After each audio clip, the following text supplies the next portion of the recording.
Buongiorno a tutti e buongiorno a tutte. Se il Carmen è ormai il quartiere che è stato sistemato, reso più vivibile, diciamo così, la sensazione che si respira camminando invece per queste vie è totalmente diversa. Appena inizi a entrare un po' nei vicoli, capisci che qui il cambiamento è in atto, ma non è ancora finito e non è detto che finirà. Andiamo a scoprire il Cabagnano.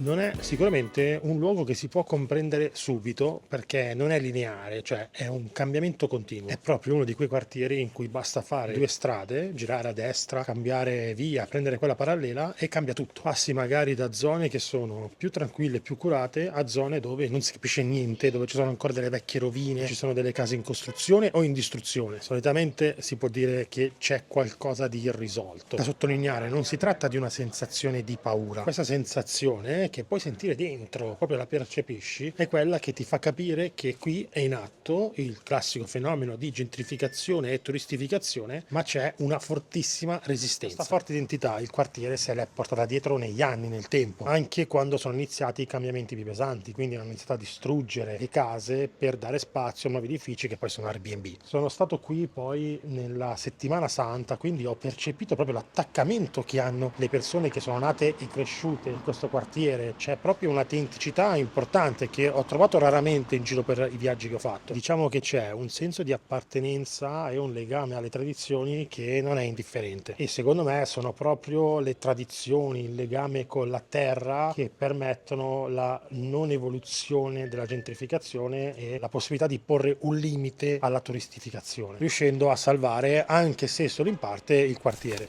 Però, fatta tutta la presentazione, che secondo me è fondamentale per capire che cos'è il Cabagnano Valencia, passiamo a parlare di arte urbana, street art e writing. Come ho anticipato, questa zona è stata per anni terreno fertile per l'evoluzione del movimento urbano e underground qui a Valencia, ma ha anche ospitato tantissimi artisti internazionali. Sono veramente tanti gli artisti italiani che hanno passato più di una notte in giro per queste vie. Purtroppo ho notato un cambiamento che poi vabbè era inevitabile nel panorama urbano di questo quartiere negli ultimi 10 anni. Tanti muri sono spariti, a volte per colpa del sole, a volte per colpa del fatto che gli edifici sono stati distrutti, però altre cose si sono salvate, quindi è bello riuscire a vedere anche a distanza di 10 anni che cosa è rimasto intatto, cosa non è stato toccato, mentre altri muri sono stati sostituiti, e questo vabbè è un fenomeno interessante, per cui c'è un riciclo di utilizzo del muro. Ho già in mente la prima tappa da fare, quindi ora ci incamminiamo, la raggiungiamo e poi vi racconto un po' di più sul progetto che ha previsto la realizzazione di questo muro, che è pazzesco. Ed eccoci qua, sotto uno dei muri che vengo a vedere sempre. Per me è anche uno dei muri più importanti di Valencia. Si tratta di un vecchio muro di Juro, una delle artiste più sensibili che il panorama urbano abbia mai avuto. Purtroppo però Juro ci ha lasciato qualche anno fa e con lei se n'è andata una persona magnifica, una persona che è rimasta nei cuori di tutti gli artisti di Valencia e non. Questo alle mie spalle è uno dei suoi tanti muri sparsi per la città, questo è il più grande e per fortuna non è stato abbattuto perché rischiava di sparire. Possiamo vedere infatti, se andiamo a guardare nel dettaglio, come siano stati recuperati alcune parti e sia stata lasciata intatta l'opera originale. Per poter comprendere questa opera, che è del 2017, bisogna partire da un presupposto: tutto questo quartiere, tutta questa zona è stata dichiarata bene di interesse culturale già nel 1993. Dal 1998 però è minacciata da un progetto comunale che prevedeva l'ampliamento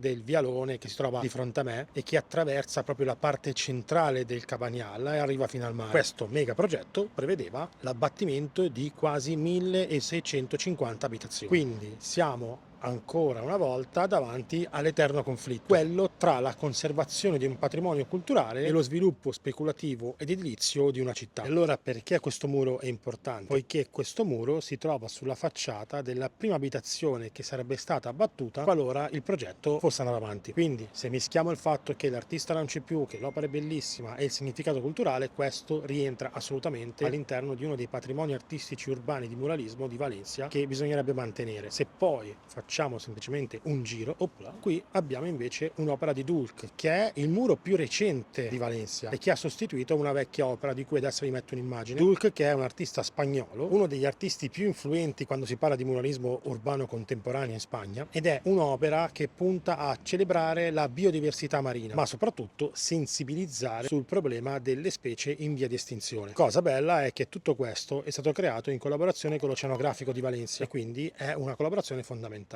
Infine, proprio a 30 metri di distanza, mi giro ancora, un'opera di 108 enorme che caratterizza molto questo muro e va totalmente in antitesi con quello che abbiamo visto fino adesso. Ora facciamo altri 2 passi ed andiamo a vedere cosa è rimasto di un altro vecchio muro.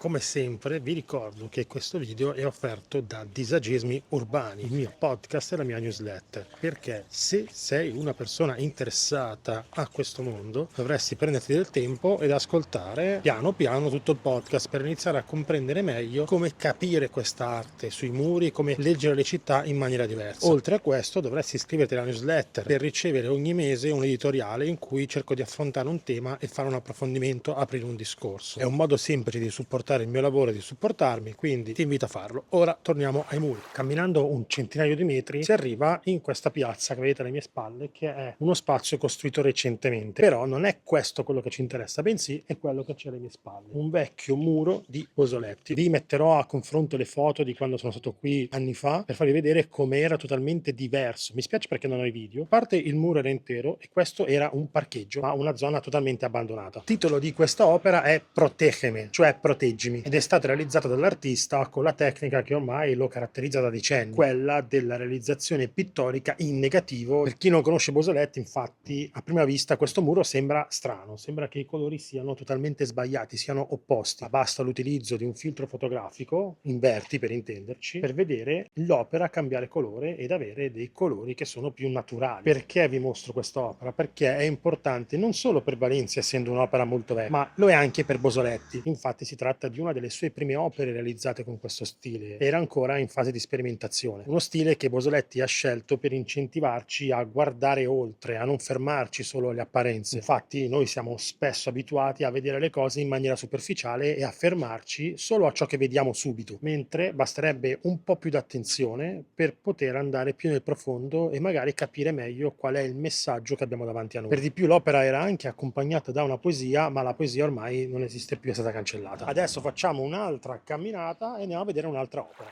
Bisogna inoltrarsi un po' di più tra le viette del Cabanyal per arrivare a vedere questo muro di Julieta, che per me è uno dei muri più significativi del quartiere, anche perché Julieta è una persona che è cresciuta tra le vie di Valencia, non tra le vie del Cabanyal, tra le vie del Carmen, ma comunque è una persona che porta avanti lo spirito di Valencia nel mondo dell'arte urbana. Questo muro è del 2021 e fa parte di un progetto molto bello che si chiama Dones de Ciencia. Difficilissimo da dire, donne di scienza. Nello specifico, in questo caso, Julieta ha rappresentato una scienziata russa che si chiama, attenzione perché il nome è difficilissimo, quindi ora mi giro e lo leggo, Sofia, grazie al motorino proprio adesso che mi stavo impegnando a leggere, Sofia o Sofia Kovalevskaya. Ora, visto anche questo muro, ci dirigiamo dall'altra parte del Cabanyal e andiamo a vedere i muri di Erika il Cagendo verso Calle de los Pescadores, una delle vie più interessanti del quartiere perché è una di quelle che ha mantenuto una forte autenticità ed in cui si trovano 2 opere, quindi 2 muri di Erika il Cagendo. Questi sono 2 muri enormi realizzati nel 2019 per un progetto che si chiamava Arte Urbana Valencia in Movimento, che era nato con l'idea di promuovere un dialogo tra il movimento di arte urbana spagnolo e quello italiano, nello specifico tra quella valenziana e quella di Bologna, di cui vi ho parlato anche in alcuni video, che nel 2019 stavano vivendo davvero il loro periodo d'oro. Purtroppo a causa del Covid il progetto è andato un po' a scemare perché la seconda edizione si è fermata, non è andata avanti e non se ne è fatto più nulla. Mi dispiace, però questo ha portato un bel po' di muri nel quartiere, quindi vale la pena andare a vederli. Qui principalmente Erika il Cane ci manda 2 messaggi. Il primo muro, quello con sfondo nero, è rappresentato un pipistrello, che poi vabbè è il simbolo di Valencia, ma è anche uno degli animali che spesso lui rappresenta, insieme a delle falene morenti. Questo rappresenta la paura che ha il barrio di andare a perdere una sua parte di identità, che è quella gitana. Questa cosa poi è rimarcata dal secondo muro, dove è rappresentato un gatto sotto forma di pugile. Questo pugile è il pugile famoso Rucheli, vittima delle politiche razziste proteste naziste che, nonostante fosse tedesco, essendo di origine Sinti, era stato ucciso. Quindi diciamo due robette. Alla fine, rispetto a quello che abbiamo visto nel video precedente al Carmen, qui si sente molto meno il controllo, si respira molta più aria di libertà.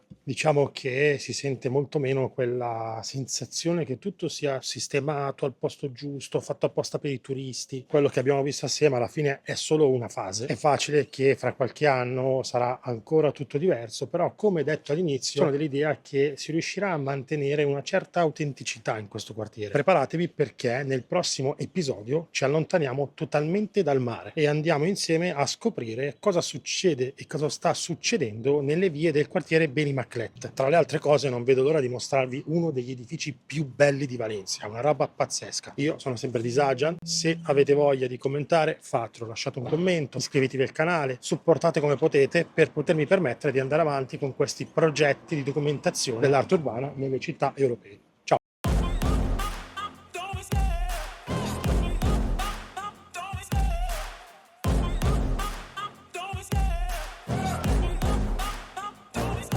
I love the chase and the hunt, and I set the pace when I'm running. I always take what I want and I always give it 100.